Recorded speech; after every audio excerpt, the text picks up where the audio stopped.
Have we taken a new step towards a meeting between Putin and Trump?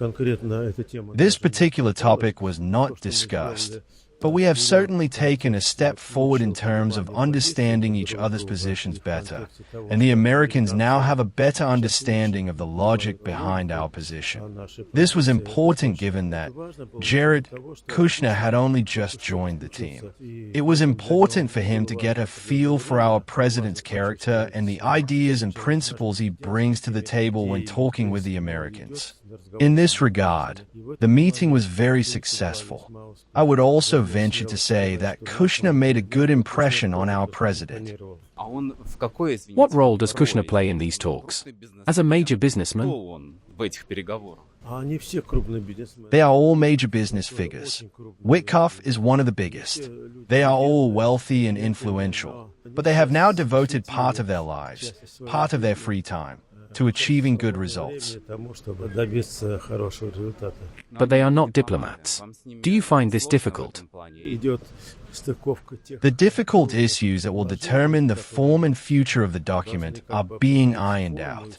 Specific proposals, wording, and consultation with lawyers are steps that still need to be taken. However, this cannot be done without the participation of specialists, including representatives of the Foreign Ministry, the State Department, legal services, and so on. How seriously do you disagree with these points, and how significant are these contradictions? Some issues really require Americans to make serious, I would say radical, changes to their paperwork, which is constantly changing and being prepared. Our soldiers on the front line ensure that these negotiations took place in a more favorable environment. All of this is being taken into account. We are moving forward with confidence, and no one can deny this, including the Americans. By the way, did you notice that Trump said, Zelensky, if you had listened to me in February, you would have gotten more favorable terms in this peace agreement. But now your position has weakened, and you have to accept whatever we agree on with the Russians. Over the past 30 years, the Americans have done everything they could to provoke this conflict between Russia and Ukraine. They became its main instigators, pushing NATO closer to us, closer to our borders. And now, it turns out, the Americans are almost the main peacemakers. I understand that these are different Americans, but the Americans we are talking to now emphasize in every way that they are different, that Trump is a different person, that he has a different ideology. The Americans broke their promise not to expand NATO. Europe ruined the Minsk agreements. And where is the guarantee that if we agree on something, these agreements will be fulfilled? These Americans swear that if Trump agrees on something, it will be set in stone. We are not talking about some kind of truce here, but about the prospects for long-term settlement. That is what is important. And in this context, we are working together with them. The current administration is fundamentally different from previous ones. And, of course, President Trump is now strong in terms of domestic political positions, and this gives him the opportunity to adjust the concept in line with his vision. The adjustments we are seeing, I would say, are largely in line with our vision.